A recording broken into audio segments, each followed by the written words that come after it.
감사합니다. 이렇게 힘차게 환영을 해주셔서. 자기야, 오늘 이사를 했는데 문을 닫으면 페인트 냄새가 머리 깨질 것 같고, 문을 열면 매연 때문에 죽을 것 같은데 어떡하지? 무슨 말이냐고요? 새집으로 이사한 여자친구를 방문한 남자친구에게 던진 질문입니다. TV 이렇게 예능 프로그램에서 미혼의 여자 연예인이 5명의 남자 연예인에게 연애 능력고사를 치르는 그런 프로그램이었어요.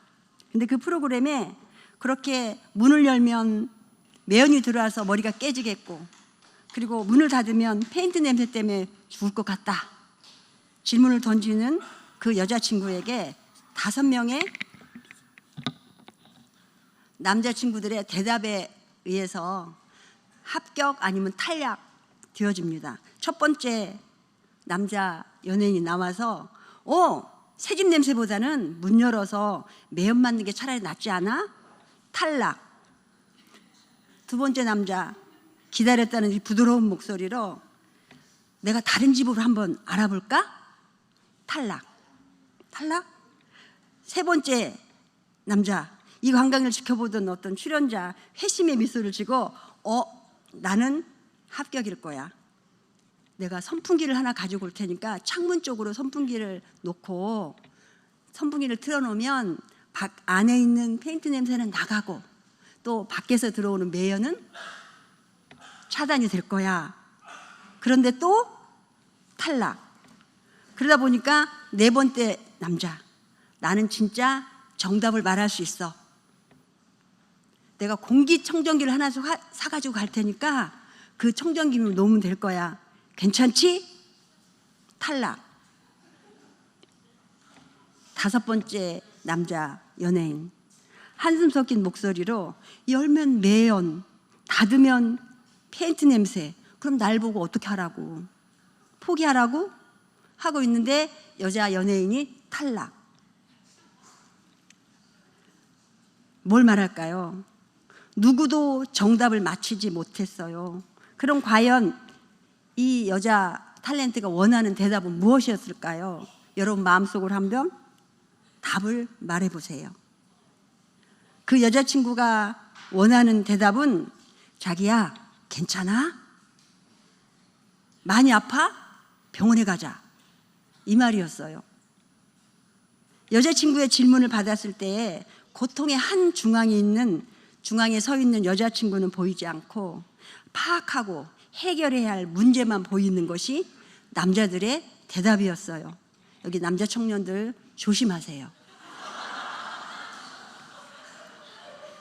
제가 우리 베데스다에 처음 왔을 때 받았던 인상과 다를 바가 없습니다. 예배를 드리는데 갑자기 괴성을 지르든가, 갑자기 벌떡 일어나서 뛰쳐 올라와서 강단에서 방방방 뛰든가, 아니면 소리나는 친구를 향해서 쫓아가서 그 친구를 와드득 잡아 뜯던가, 이런 그 광경이 매주마다 이어지는데요. 그러나 우리 찬양단이 딱 나와서 찬양 시작하면 언제 그랬냐는 듯이 조용해지면서 말씀을 들을 준비를 하고 있는 우리 베데스다 성도들을, 여러분 우리 예배에 한번 와보시면 그 광경을 목격할 수 있으실 겁니다. 보는 관점에 따라서 다른 반응을 발견할 수 있을 텐데요. 우리 베데스다 성도들의 그 반응을 부모님들이 바라보는 관점은 또 처음 그 광경을 바라보는 시선의 관점은 전혀 다른 반응으로 나타날 수 있습니다. 우리 부모님들 생각에 내가 무슨 죄가 있어서 저런 장애를 하나님이 주셨을까? 그리고 하나님은 실패 작품을 왜 나에게 줬을까? 그리고 드라마 속 이상한 변호사 우영우처럼 우리 자녀는 그렇게 될 수 있는 가능성이 내가 볼 때는 0%도 없는 것 같은데, 드라마 속에서는 멋진 성공을 말해주고 있고, 그랬을 때 부모님들이 받았던 마음의 상처는 어땠을까요? 우리 베데스다에 교사로 오래 계신 선생님들은 우리 성도들이 아무리 소리를 지르고 강단에 올라가서 방방 뛰어도 아주 유유자적하게 척척 올라가서 이 성도의 어디를 잡으면 이걸 제어할 수 있다는 걸 아십니다. 그래서 아수라장 속에서, 그런 분위기 속에서 온몸을 던져 찬양하는 그 틈을 비집고 들어가서 방방 뛰는 그 성도를 제어하는 선생님이 참 저는 아름답게 보입니다. 오늘 또 우리가 이렇게 찬양을 신나게 하는데도 같이 일어서지 않고 조용하게 앉아 계신 청년들을 바라보면서 참 점잖고, 그리고 또 매력 있게 보일 수 있지만 하나님이 보실 때는 방방 뛸 때는 방방 뛰어주고, 그리고 어떤 대답이 필요할 때는 그 대답을 할 수 있는 멋진 사람들을 하나님 더 원하지 않으실까요? 우리 베데스다 성도들이 바로 그 멋진 사람들 속에 들어갑니다. 아멘도 이렇게 잘합니다. 네. 우리 선생님들 보면 예배 전에 각 반의 그 소란스러운 속에서도 제일 먼저 성도를 붙잡고 중심으로 기도해주고, 또 빗자루를 들고 청소하고, 그리고 어디선가 소리치고 또 냅다 나갈 그 성도들을 향해서 조용한 마음으로 손을 잡고 기도해주는 그 선생님들 모습이 참 숭고하고 아름답게 보입니다. 오늘 본문 말씀은요, 민수기 22장에서 24장에 걸쳐서 발람과 발락에 관한 스토리입니다. 모압 평지 요단 건너편 여리고 맞은편에 개미떼처럼 진을 치고 있는 이스라엘 민족을 발락 왕은, 모압 왕이죠, 심히 두려워하여 발람을 불러서 저들을 기도로 물리쳐달라고 요청을 합니다. 그렇게 물리쳐주면 뇌물을 주겠다고 약속까지 합니다. 발람은 그런 제안에 쏠깃하지만 뒤돌아서서 여호와께 묻자왔을 때 여호와께서는 그 이스라엘 벌떼처럼 눌러앉은 이스라엘 백성들을 축복하라고 명령하십니다. 그 장면을 보면 이스라엘 백성을 향한 하나님의 마음이 발람에게 전해지는 그게 바로 공감 능력이 아닐까 싶습니다. 그래서 그 발람은 하나님 말씀에 동감하고 그 말씀에 따라서 이스라엘 백성을 향해서 축복을 선포합니다. 그게 바로 축복의 통로입니다. 그 장면이 오늘 메시지 성경으로 오늘 본문 말씀을 보면, 나는 축복하라고 이곳에 보내졌고 그분께서 복을 내리셨다. 그러니 내가 어찌 그것을 바꿀 수 있으랴 라고 말하는 발람의 선포입니다. 여러분, 바로 이스라엘 백성이 축복의 통로임을 선포하는 발람의 기도는 하나님의 공감을 이룬 멋진 기도였고요, 그것이 곧 우리 베데스다를 향한 공감되는 선포의 말씀이라고 저는 굳게 믿습니다. 현 시대를 많은 사람들은 디지털 문명의 시대라고들 합니다. 가장 중요한 능력 중에 하나가 공감력입니다. 페이스북이나 인스타그램, 단톡방 속에서 공감하는 능력이 많을수록 소통이 많아지고 대인관계력은 커지고 회복 탄력성도 커집니다. 공감하는 숫자가 구독자 수가 되고 좋아요 수가 많아지면 그걸 기반으로 인해서 이윤축의 시대가 지금 현 시대가 아닐까 싶습니다. 세계적인 사회학자 제레미 리프킨도 공감의 시대라는 책에서 21세기에 있어서 최고의 강자는 공감의 능력을 가진 자라고 합니다. 제가 알고 있는 후배 전도사님 딸이 학교를 휴학하고 무슨 방송을, 케냐와 이어지는 무슨 방송을 해서 방송에서 나오는 그 이익금이 작게는 300만 원, 크게는 6, 700까지 버는 이야기를 들으면서 이 말이 실감이 나더라고요. 그래서 이 시대의 공감력으로 돈 잘 벌고 잘 나가는 사람들을 영웅이라고 말하는 때가 왔습니다. 때입니다. 그러나 이 시대의 진정한 영웅은 다른 사람의 슬픔을 마치 자기 것인 양 느끼고, 그리고 그 슬픔에 끼어드는 공감의 능력을 가진 자이지 않을까요? 바로 여러분처럼 우리 장애인들과 예배를 드리고 찬양하는 청년 선생님들의 눈에서 저는 눈물을 보았습니다. 그 무슨 눈물일지 하나님은 아십니다. 그런데 저는 그 눈물에 공감을 할 수 있는 공감력이 있는 사람입니다. 왜냐면요. 우리 베데스다에는 발달장애인을 주를 이루고 있습니다. 발달장애가 뭔지 여러분 확실하게 알고 계세요? 장애인복지법 제2조 1항에 보면 정신발육이 항구적으로 지체되어 지적 능력의 발달이 불충분하거나 불완전하여 자신의 일을 처리하는 것과 사회생활에 적용하는 것이 상당히 곤란한 사람, 그리고 소화기 자폐증을 향해서도 이렇게 말합니다.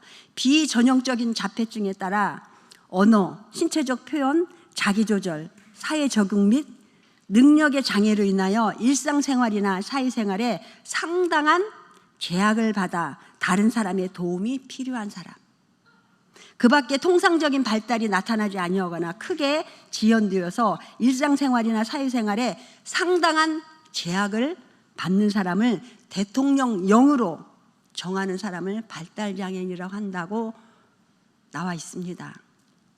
이렇듯 우리 베데스다의 성도들이 주를 이루는 장애는 제약을 받는 부분 때문에 도움이 필요하고 상당한 곤란을 겪는 그런 장애를 입고 있습니다. 그러나 우리 그 발달장애인 속에 들어있는 베데스다 성도들은요, 그렇게 우리가 볼 때는 상당한 제약을 받고 있고 불편한 부분이 있지만 우리 교사들의 도움과 그리고 교사들의 기도와 그리고 주변에 우리 베데스다 성도들을 바라보면서 불쌍하구만 이렇게 생각지 않고 다가와서 손잡아주고 이들의 아픔이 무엇이고 부모님들이 겪는 속사람의 그 아픔이 무엇인지 아는 분들로 인해서 우리 베데스다 예배드리는 모든 성도들은 진정 하나님의 사랑을 알고 복음의 능력을 깨닫는 그런 중요한 멋진 사람에 속한다는 것을 여러분들은 지금 보고 계시는 줄 믿습니다. 우리 청년들은 아멘을 잘 안 하시나 보죠.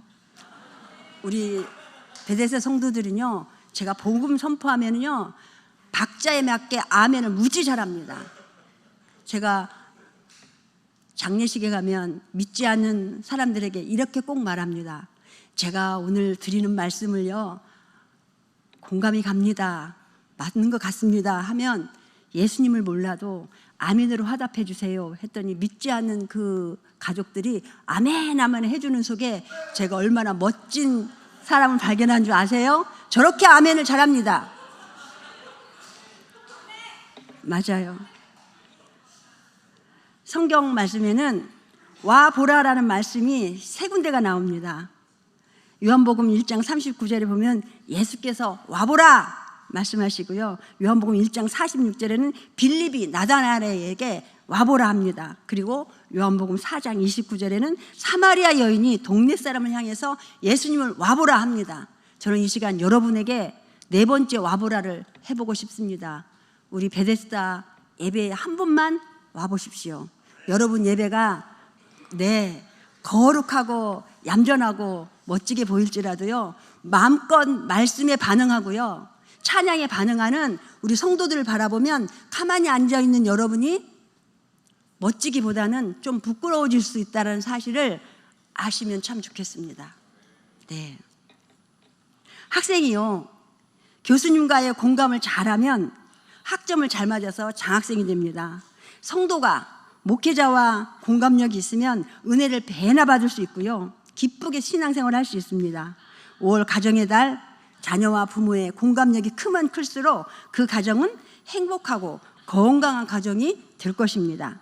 이 시간 우리 베데스다 성도들과 공감력을 나누기 위해서 함께해 주신 청년 여러분 참 멋지고 멋지십니다. 그리고 이곳에 공감의 기쁨을 나누는 공간이 되어지기를 소망하는 마음으로 저는 이 자리에 서 있습니다. 그러면서 뭐니 해도 우리가 공감해야 할 분이 바로 한 분, 하나님의 아들 예수 그리스도이십니다. 예수님은 우리와 공감력을 갖기 위해서 친히 인간의 몸을 입고 오셔서 우리와 같이 울고 웃으시며 우리를 깊이 공감하고 이해하셨습니다. 그래서 누구든지 예수님께 가까이 나올 수 있는데요. 히브리서 4장 15절 16절에 보면 우리에게 있는 대제사장은 우리의 연약함을 동정하지 못하실 리가 아니요 모든 일에 우리와 똑같이 시험을 받으신 이로되 죄는 없으시니라. 그러므로 우리는 긍휼하심을 받고 때를 따라 돕는 은혜를 얻기 위하여 은혜의 보좌 앞에 나아갈 수 있습니다. 우리 베데스다 성도들은요, 자기 잣대로 잴 줄 몰라요. 그리고 내가 이런 행동을 하면 선생님이 약오르시겠지?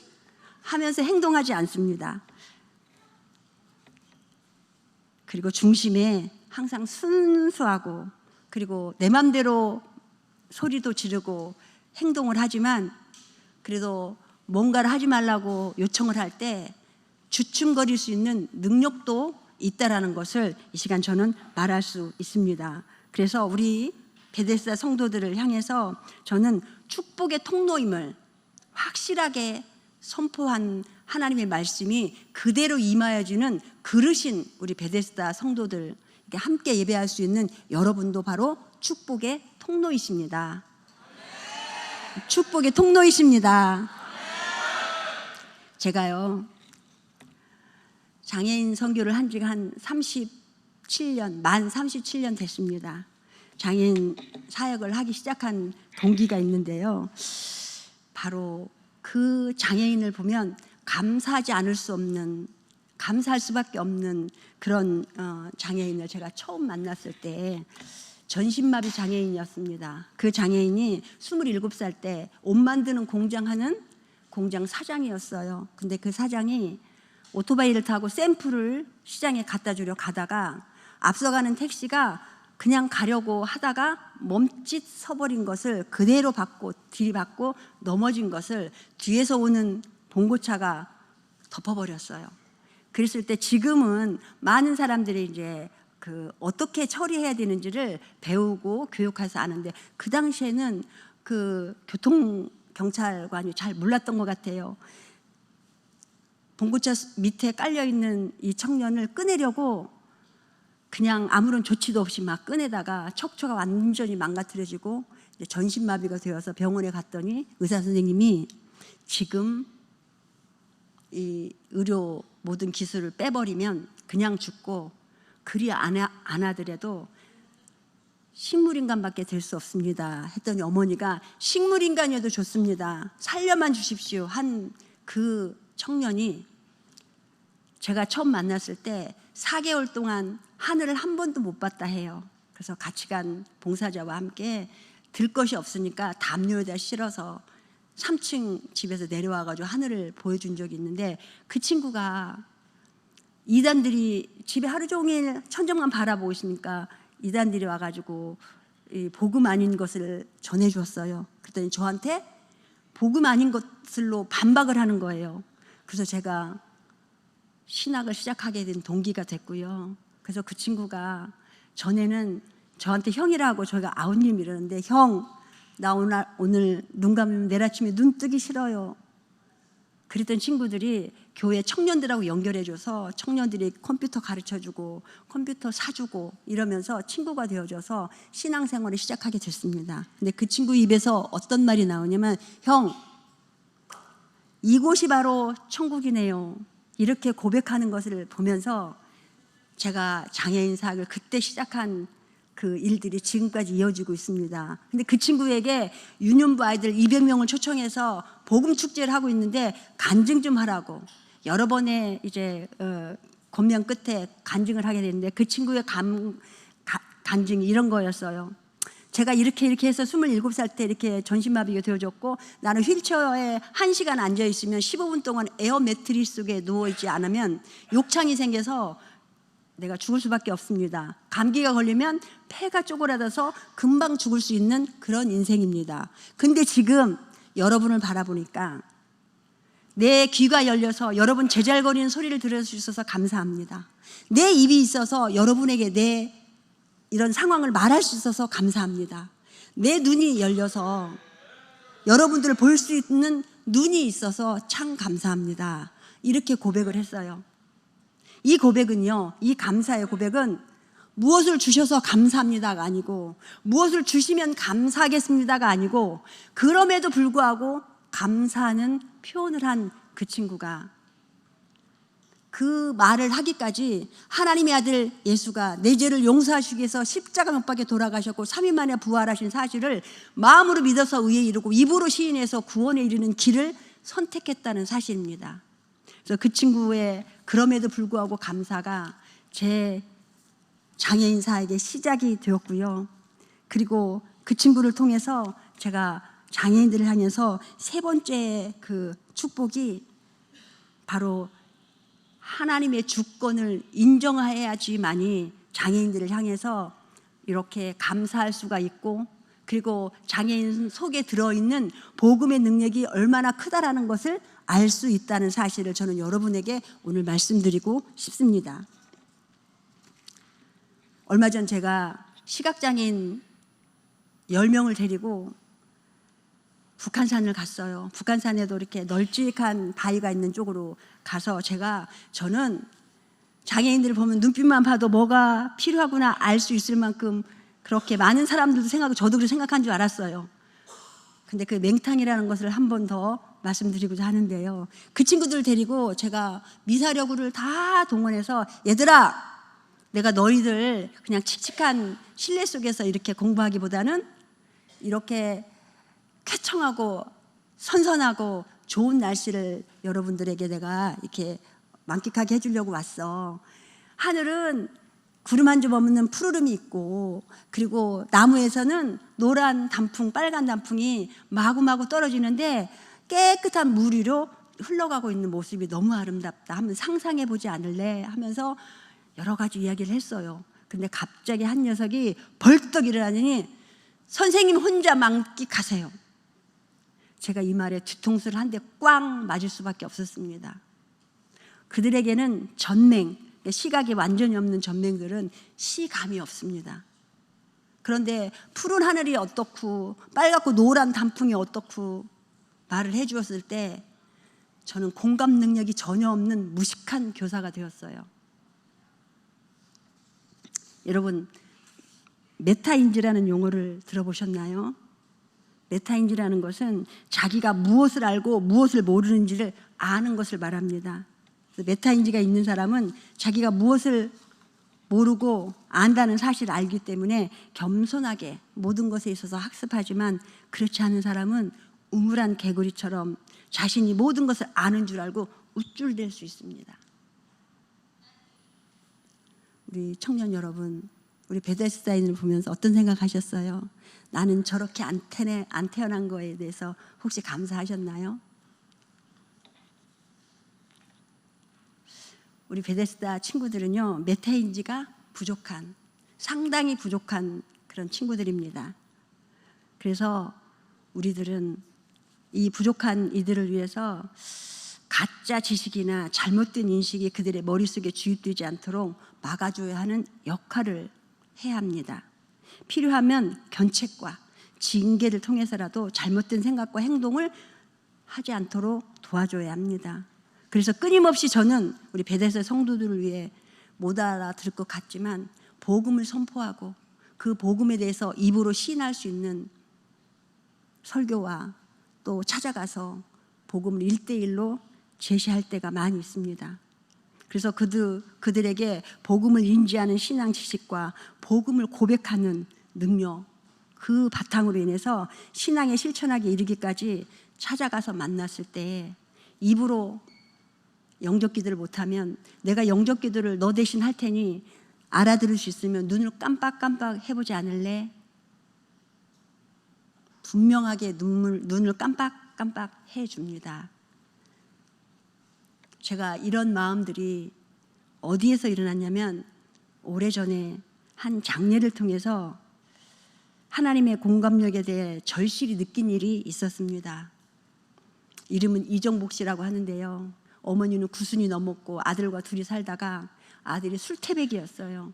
근데 그 친구가 중환자실 한쪽에 혼자 손과 발이 묶인 채 누워있는데 그 어머니가 저에게 요청했어요. 우리 아들이 중환자실에서 얼마 안 남았다 하는데 한 번만 찾아가 주세요. 갔더니 양손과 양발이 묶여 있는데 제가 가니까 아주 불쌍한 목소리로 나 저기 컵이 있는데 물 한 모금만 주세요. 딱 한 모금만 주세요. 하는데 저는 이 사람이 이렇게 중환자실에 있기 때문에 제가 물을 주다가 토하기라도 하고 잘못되면 어떡할까 싶어서 정복 씨 저는요 물을 한 컵이라도 주고 싶은데 의사 선생님의 허락 없이는 드릴 수가 없어요. 에이 그래도 한 모금만 주지. 그런데도 저는 또 제 복음에 열정으로 복음을 전하고 기도해 주려고 난간을 잡으니까 나 이 손 좀 풀러서 그 난간 좀 잡게 해주세요. 저는 정복 씨의 손을 풀어줘서 잡게 하고 싶지만 의사 선생님의 허락 없이는 제가 그걸 해드릴 수 없어요.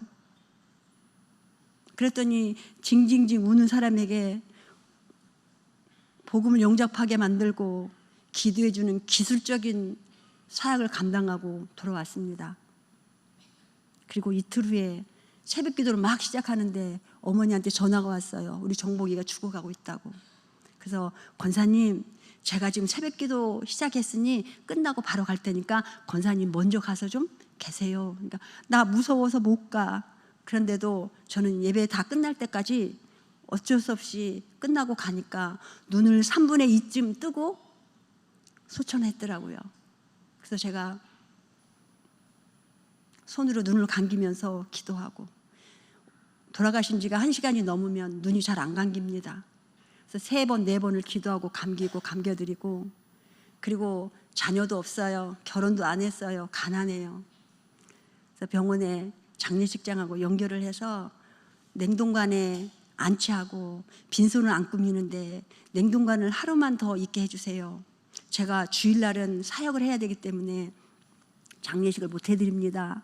월요일날 오겠습니다 하고 그분들하고 상의해서 잘 안치를 해놓고 와서 그 다음날 토요일날 입관을 하러 갔는데요. 갑자기 직원이 서랍형 김치냉장고 같은 안치실을 열고 저에게 확인하십시오 하고 저를 데리고 들어갔는데 확인하다가 그냥 확 하고 뒤로 넘어지려고 하는 거예요. 그래서 제가 보니까 그 냉동관에 있는 그분이 온 시트가 빨갛게 물이 들어있는 거예요. 저는 순간적으로 선생님 제가 어제 이분 눈 감겨드렸는데요. 이거 냉동관 아닙니까?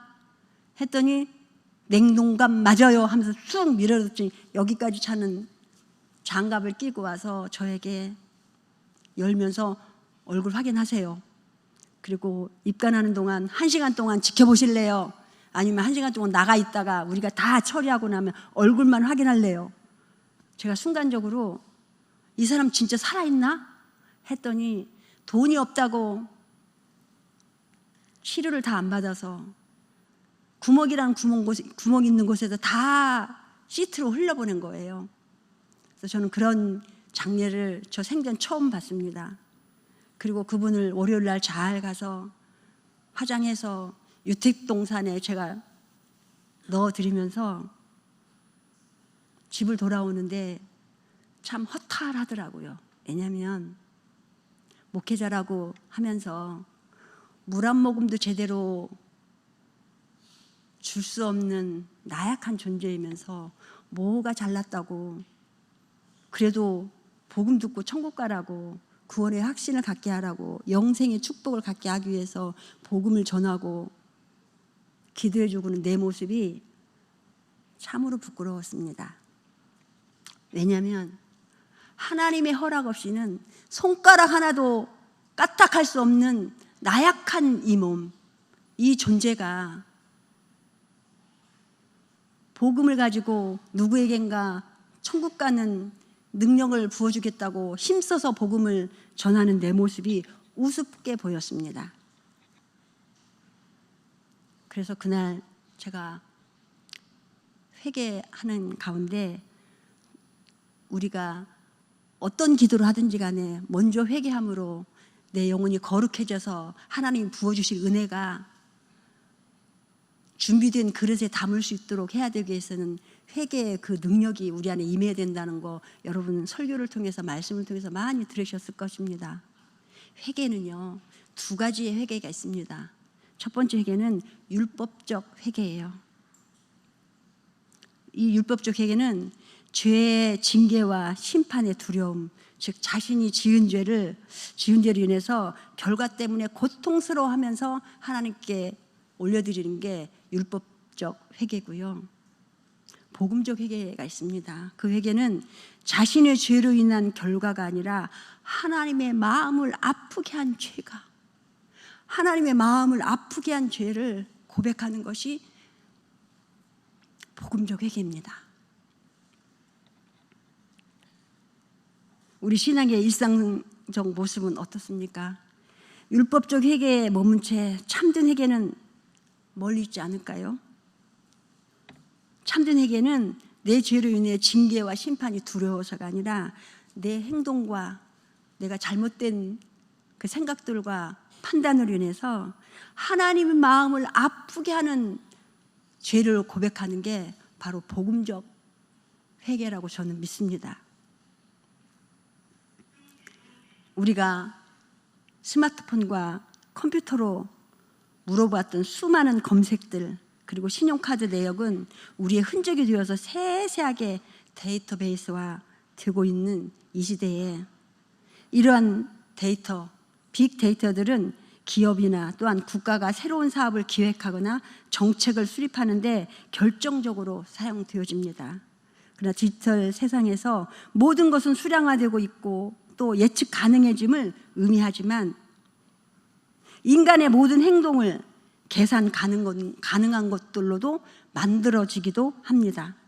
그래서 계산 가능, 예측 가능을 변환시켜서 통제함으로 그 조작하는 그 가능성이 현대 인간의 어떤 운영 시스템에서 가능하게 되어지는 그리고 통제하게 되어지는 이런 존재로 여겨지고 있는 이 시대에 우리 인간은 그렇게 쉽게 수차화되거나 시스템 안에서 예측 가능하게 되면 하나님이 창조하시고 하나님이 만드신 목적에 따라서 살지 못하는 그런 존재로 타락할 수밖에 없습니다.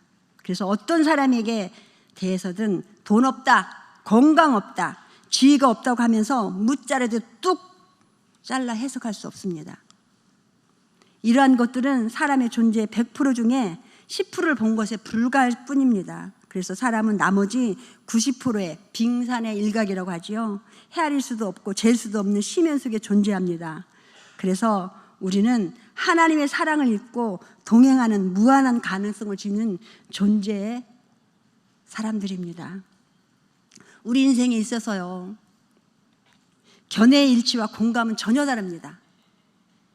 머리로 견해의 일치를 본 것은 언제든지 부정될 수 있어요. 하지만 마음으로 공감한 것은 오래 갑니다. 동감은 주로 머리에서 나오지만 공감은 마음에서 나옵니다.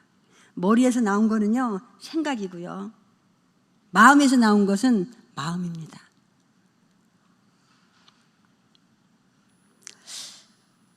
자, 이렇게 어떤 유행어라도요, 수명이 긴 것은 그것을 사람들이 많이 사용하고 반복이 되어져서가 아니라 거기에 공감이 만들어낸 어떤 결과, 그래서 격언이나 속담으로도 승격될 수 있는 것이 바로 공감의 능력이라고 봅니다.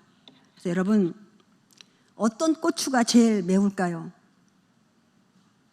캡사이신, 빨간 고추, 청양고추? 그렇죠. 매울 거예요. 근데 가장 큰 통증이 오는 매운 고추는요, 내 눈 속에 있는 고추일 겁니다. 그런 것처럼 취업이 안 되고 또 연애도 잘 안 되고 모든 것이 풀리지 않는 동료를 향해서 여러분 어떻게 말해주세요? 힘내! 라는 가짜 어떤 긍정의 멘트보다 이제 그만 울어, 이런 멘탈 관리성 발언보다 참 힘들었겠다, 이런 효과적이고 따뜻한 공감의 능력이 저와 여러분 안에 있기를 바랍니다. 우리 베데스다 성도들을 만나면 참 힘들었겠다 이런 마음으로 손을 잡아주신다면 여러분도 그런 마음이 공감대를 형성할 수 있지 않을까요? 그렇습니다. 이 따뜻한 공감의 능력이 있는 공감대를 형성해주는 공감의 사람이 한 분 계시죠. 바로 예수 그리스도. 그 공감의 결정적인 것은 죄와 용서, 죽음 등을 해결해줄 능력이 있는 바로 예수 그리스도가 바로 우리 공감 능력의 원초이십니다. 그분은 우리를 위해서 울고 웃으셨고 같이 공감하셨는데 거기에 그치지 않고 십자가를 통해 죄사함을 주시고 생명을 주셨고 우리 아픔을 공감할 뿐만 아니라 영생의 선물까지 허락해 주셨습니다. 바로 우리 베데스다 성도들이 과연 어떤 생각을 하고 계실까, 또 어떤 공감을 끌어내기 위해서 제가 말씀을 전하면서도 복음만큼은요 지루하기 짝이 없을 만큼 전합니다.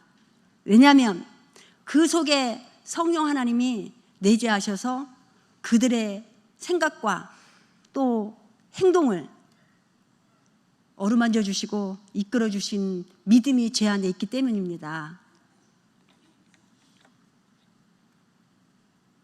이제 제가 우리 베데스다 성도들의 축복의 통로인 것을 확실하게 말씀드릴 수 있는 거는요, 아무리 셈을 해보아도 얻을 물질도 없고 그저 불쌍한 사람 돕고 있다는 마음으로 헌신하는 교사들이 있기 때문이고요.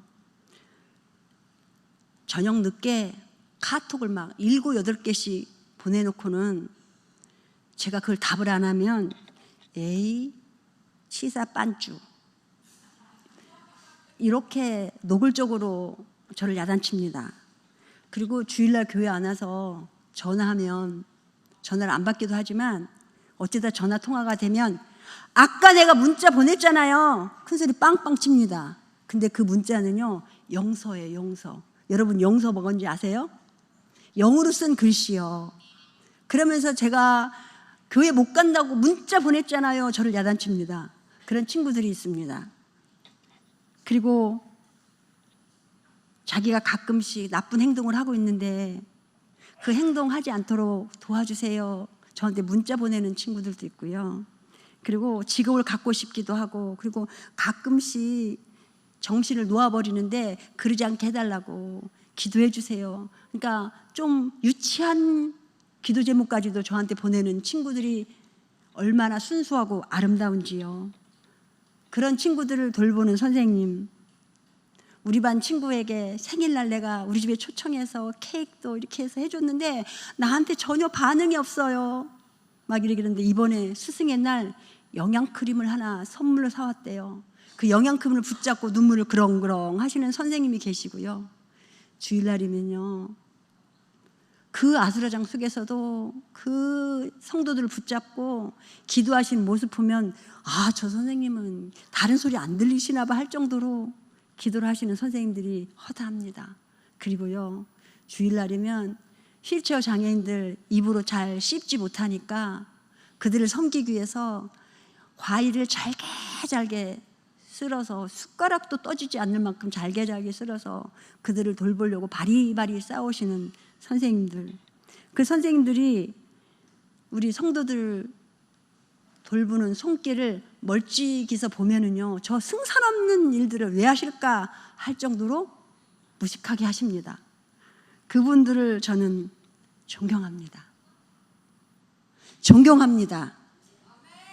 네. 그리고 한 가지 제가 우리 성도들이 축복의 통로라는 것을 말할 수 있는 거는요, 너희가 여기 내 형제 가운데 지극히 보잘것없는 사람 하나에게 한 것이 곧 나에게 한 거야 라는 말씀 많이 읽으셨죠? 들으셨죠? 설교를 통해서. 그 말씀은 예수님이 최후의 심판 그 비유에서 하신 말씀인데요, 인자가 천사들과 더불어 영광에 둘러싸여 올 때 영광의 보좌에 앉아서 모든 사람들을 양과 염소 가르듯이 심판하시겠다고 하시면서 하신 말씀입니다. 그때 약물에 속한 사람은 하나님께서 창세 때부터 준비한 나라를 차지하게 된다고 말씀하십니다. 제가 이 베데스다에 온 지 이제 4개월째 되었습니다. 3개월이 안 돼서 2분의 우리 성도들이 천국에 가셨어요. 우리 베데스다 성도들 중에 35% 6%가 무연고자입니다. 어머니가 누군지 개념 자체가 없어요. 그리고 엄마를 찾고 싶냐고 물어보면 좀 지각이 있는 친구들은 싫어요. 나 버렸잖아요. 이렇게 말하는 친구도 있지만 어머니라는 단어를 모르는 친구들도 있습니다.